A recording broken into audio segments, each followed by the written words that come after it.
আসসালামু আলাইকুম বন্ধুরা, কেমন আছো সবাই? তো সকালবেলা হাঁটতে বেরিয়েছিলাম। তো হাঁটতে হাঁটতে আজকে খুব সুন্দর একটা গ্রামে চলে আসছি।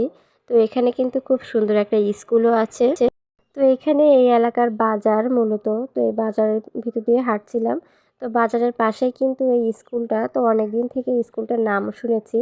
তো খুব দেখার ইচ্ছা ছিল। তো আজকে কিন্তু হাঁটতে হাঁটতে চলেই আসলাম স্কুলটা দেখতে। তো স্কুলটা কিন্তু অনেক বড় আর খুবই সুন্দর স্কুলের চারপাশের পরিবেশটা। তো এখানে পাশেই কিন্তু একটা নদী আছে।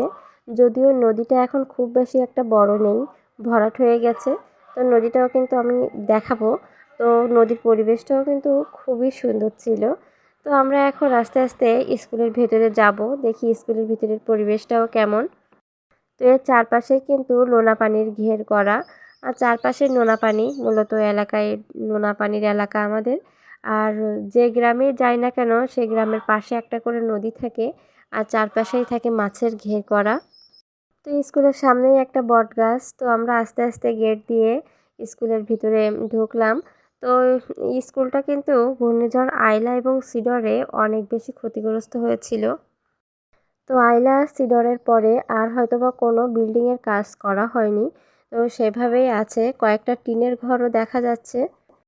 তো আমাদের এলাকার খুবই একটা নামকরা স্কুল।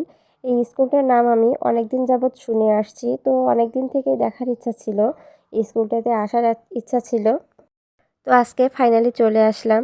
তো আমরা যেদিন আসছিলাম এদিন কিন্তু ছুটির দিন ছিল। এই জন্য স্কুলে কোনো ছাত্রছাত্রী দেখা যাচ্ছে না। বিল্ডিংয়ের গায়ের রঙগুলো একটু উঠে গেছে। আসলে নোনা এলাকায় বিল্ডিং খুব একটা ভালো থাকে না। রঙগুলো উঠে যায় বারবার, যতই রং করা হোক না কেন রং কিন্তু থাকে না।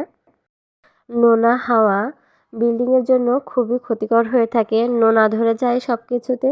তো এর পাশেই কিন্তু অনেক বড় একটা মাছের ঘের করা। আর তার পাশেই সবুজ মাঠ। তো খুব সুন্দর অসাধারণ পরিবেশ, আর মাঠটা কিন্তু অনেক বড়। তো সব কিছু মিলিয়ে পরিবেশটা কিন্তু খুবই ভালো ছিল।